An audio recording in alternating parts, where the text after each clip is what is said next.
Om Shanti. 24 April 2024. ईश्वरीय महावाक्य. आजची मुरलीचा सार आहे. बाबा म्हणतात, गोड मुलांनो, तुम्ही सकाळी श्रीमंत बनता, संध्याकाळी फकीर बनता. गरिबापासून श्रीमंत, पतितापासून पावन बनण्यासाठी 2 शब्द लक्षात ठेवा.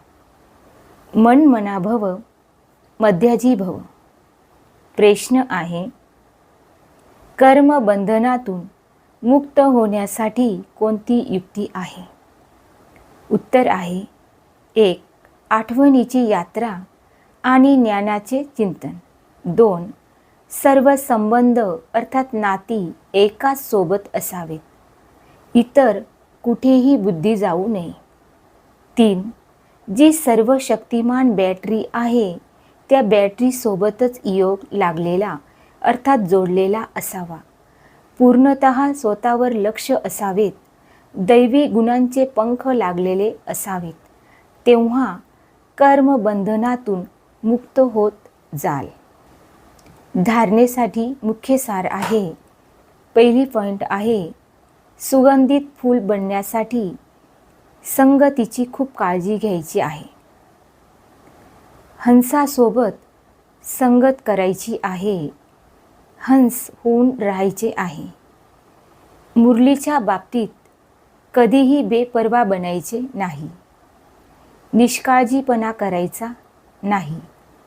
दुसरी पॉइंट आहे, कर्मबंधनातून मुक्त होण्यासाठी संगम युगावर आपले सर्व नाते संबंध एका बाबांसोबतच ठेवायचे आहेत. आपसामध्ये कुठलाही संबंध ठेवायचा नाही. कोणत्याही हदच्या नात्यामध्ये प्रेम ठेवून बुद्धियोग लटकून ठेवायचा नाही. एकाचीच आठवण करायची आहे. आजचे वरदान आहे, परमात्म प्रेमामध्ये लीन होणारे अथवा भेटीमध्ये मगन होणारे सच्चे स्नेही भव. स्पष्टीकरण आहे, स्नेहाच्या निशाणीसाठी गायन आहे की 2 असताना सुद्धा 2 न राहता एकच होऊन जाणे. यालाच सामावून जाणे अर्थात एकरूप होणे म्हटले जाते. भक्तांनी याच स्नेहाच्या स्थितीला एकरूप होणे अथवा लीन होणे असे म्हटले आहे.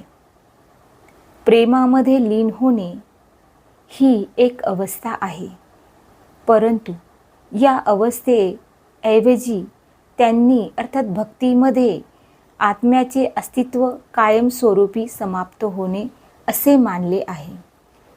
तुम्ही मुले जेव्हा बाबांच्या किंवा रुहानी माशुकाच्या भेटीमध्ये मगन होता तेव्हा समान बनता.